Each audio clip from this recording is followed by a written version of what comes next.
자, 이번에는 컨텐트 네임스페이스에 대해서 알아보겠습니다. 컨텐트라는 것은 여러 가지 타입의 미디어들의 로지컬한 레프레젠테이션입니다. 그리고 이런 로지컬한 레프레젠테이션들을 데이터베이스 형태로 모아서 어플리케이션들 간에 쉐어할 수 있게 해두는 기능입니다. 이 컨텐트에 관련된 기능을 사용하기 위해서는 로컬 컨텐트의 경우에는 로컬 컨텐트, 그리고 서버에 존재하는 컨텐트 같은 경우에는 리모트 컨텐트라는 프리빌리지드 그룹에 속해 있습니다. 더 나아가서 리모트 컨텐트 관련 API들은 시스템 레벨의 프리빌리지 레벨이 필요합니다. 자, 컨텐트를 관리하는 방법에 대해서 알아보겠습니다. 컨텐트를 관리한다는 것은 컨텐트를 크리에이트하고 딜리트하고 읽고 업데이트하는 과정들을 말합니다. 이런 과정들은 로컬 컨텐트의 경우에는 컨텐트 매니저, 리모트 컨텐트의 경우에는 리모트 컨텐트 매니저라는 클래스를 이용해서 진행할 수 있습니다. 그리고 컨텐트의 서치도 가능한데요. 컨텐트를 서치하기 위해서는 컨텐트 서치라는 클래스와 리모트 컨텐트 서치라는 클래스를 사용할 수 있습니다. 이 서치에서는 SQL과 비슷한 형식의 문법을 따르는 서치 쿼리를 이용해서 컨텐트를 서치할 수 있습니다. 그리고 마지막으로 컨텐트 트랜스퍼라는 클래스가 있는데요.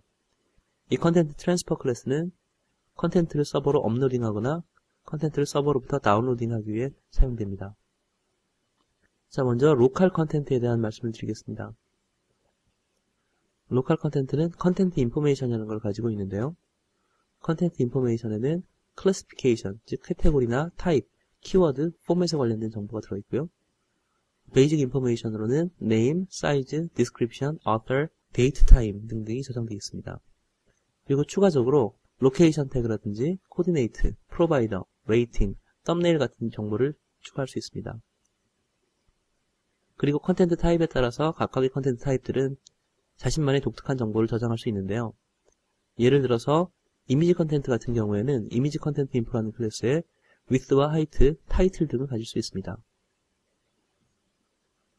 로컬 컨텐트 같은 경우에는 미리 정의된 4가지 타입을 가지고 있습니다. 리모트 컨텐트 같은 경우에는 로컬 컨텐트와는 좀 다른 성격을 보이는데요. 먼저 리모트 컨텐트 인포에는 로컬 컨텐트 인포에 추가적으로 language, user ID, status, 그리고 간단한 디스크립션과 썸네일 패스와 사이즈 등이 저장됩니다. 이 리모트 컨텐트가 로컬 컨텐트와 가장 중요하게 다른 점은 기본적으로 리모트 컨텐트는 타입이 정해지지 않았다는 점입니다. 따라서 어플리케이션이 자기가 원하는 형태의 타입을 지정할 수가 있는데요. 디벨로퍼 웹사이트의 어플리케이션 매니저에서 리모트 컨텐트에 관한 여러가지 정보들을 지정할 수 있습니다. 참고로 바다에서는 리모트 컨텐트를 위해서 아마존 S3 서비스를 사용합니다. 자, 컨텐트를 매니징하기 위해서는 전에 말씀드린 대로 로컬 컨텐트의 경우에는 컨텐트 매니저, 리모트 컨텐트의 경우에는 리모트 컨텐트 매니저를 사용합니다. 기본적으로 이런 클래스들에서는 create 컨텐트, delete 컨텐트 등이 지원되고요. get 컨텐트 인포나 update 컨텐트 같은 펑션도 지원합니다. 여기에 추가적으로 리모트 컨텐트 매니저의 경우에는 get 컨텐트 state라는 펑션이 지원됩니다. 즉 현재의 컨텐트가 드래프트 상태인지 퍼블리시 된 상태인지 등등을 알기 위한 펑션입니다. 실제로 로컬 컨텐트를 크리에이트하고 업데이트하고 딜리트하는 과정을 코드를 통해서 순서대로 알아보도록 하겠습니다. 먼저 컨텐트 매니저를 정의했고요. 컨텐트 매니저를 컨스트럭트 했습니다. 그리고 추가할 컨텐트의 컨텐트 인포를 컨스트럭트 했습니다. 여기서 파라미터는 컨텐트의 패스로 지정했습니다. 자, 그리고 매니저의 이 인포메이션을 가지고 create content라는 명령을 호출했습니다. 그러면 이 펑션에서는 컨텐트 id를 리턴해 줍니다. 이 리턴된 id를 통해서 업데이트나 딜리션을 수행할 수가 있습니다. 자, 먼저 컨텐트 인포메이션을 얻어오는 과정을 보겠습니다. 리턴된 id가 valid한 id인 경우에는 매니저로부터 get content info n이라는 펑션을 통해서 컨텐트 인포메이션을 얻어왔고요. 이 인포메이션에 키워드를 지정했습니다. 그리고 이 바뀐 정보를 저장하기 위해서 컨텐트 매니저에 update content라는 펑션을 호출했습니다. 물론 delete content라는 명령을 통해서 컨텐트를 지우는 것도 가능합니다. 자, 다음은 컨텐츠를 서치하는 방법에 대해서 알아보겠는데요. 먼저 로컬 컨텐트의 경우에는 컨텐트 서치라는 클래스를 이용해서 컨텐트를 서치할 수 있습니다. 데이터베이스에 들어있는 컬럼의 타입에는 컨텐트 타입, 파일 네임, 네임, 사이즈, 카테고리, author, date, time 등이 있고요. 키워드나 아티스트, 제너, 컴포저, 앨범 등등으로 서치가 가능합니다. 이 컨텐츠 서치에서 사용할 수 있는 펑션은 먼저 get value list n이라는 펑션이 있는데, 이 펑션은 특정 컬럼에 있는 내용들을 원하는 순서대로 소트해서 리스트의 형태로 리턴해주는 기능을 가집니다. 그리고 search n이라는 펑션은 실제로 조건에 맞는 컨텐츠를 얻어오기 위한 펑션인데요. 파라미터들을 자세히 보도록 하겠습니다. 자, 먼저 페이지는 많은 수의 컨텐츠를 몇 개의 페이지로 구분해서 얻어오기 위한 기능을 하기 위해서 현재 몇 번째 페이지를 얻어올 것인지를 지정하는 것이고요.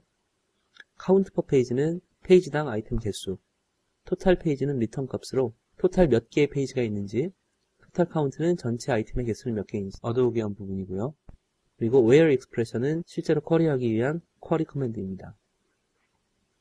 뒷부분에는 어떤 컬럼을 기준으로 소트할 건지 소트 컬럼이라는 파라미터와 소트하는 순서를 정하기 위한 소트 오더라는 파라미터를 추가적으로 패싱합니다. 자, 실제로 컨텐츠를 서치하는 예제 코드를 보겠습니다.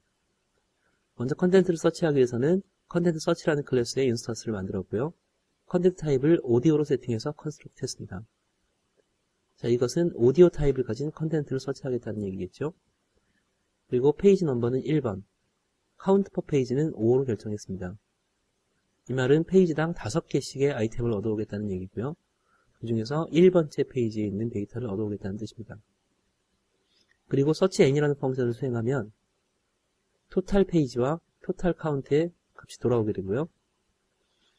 그리고 쿼리 익스프레션을 보시면 아티스트는 레인, 제너는 댄스로 되어 있고요.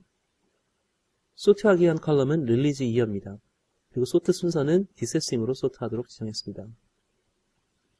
자, 이 함수를 수행하고 나면 해당되는 페이지에 해당되는 아이템들의 리스트가 옵니다.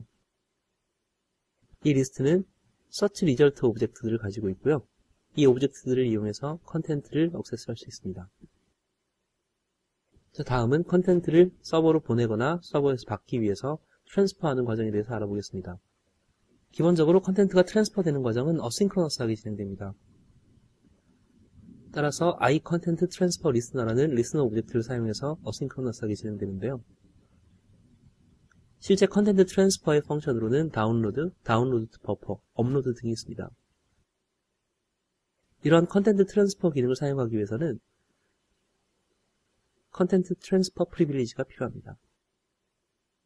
자, OMA 방식으로 컨텐츠를 다운로딩하는 방법에 대해서 자세히 알아보도록 하겠습니다. 여기서 OMA는 오픈 모바일 얼라이언스라고 해서 모바일 서비스를 표준화하기 위한 규약입니다. 자, 먼저 어플리케이션 단에서는 컨텐츠 트랜스퍼를 크리에이트하고 컨스트럭트 합니다. 그리고 얻어오기 위한 컨텐츠의 인포메이션을 세팅하고요. 컨텐츠 트랜스퍼의 다운로드 펑션을 통해서 다운로드를 시작합니다. 자, 그러면 리스너의 onDownload descriptor received라는 펑션이 호출되는데요. 이때 OMA 다운로드라는 펑션을 수행하면 실제로 컨텐츠가 다운로딩 되기 시작합니다.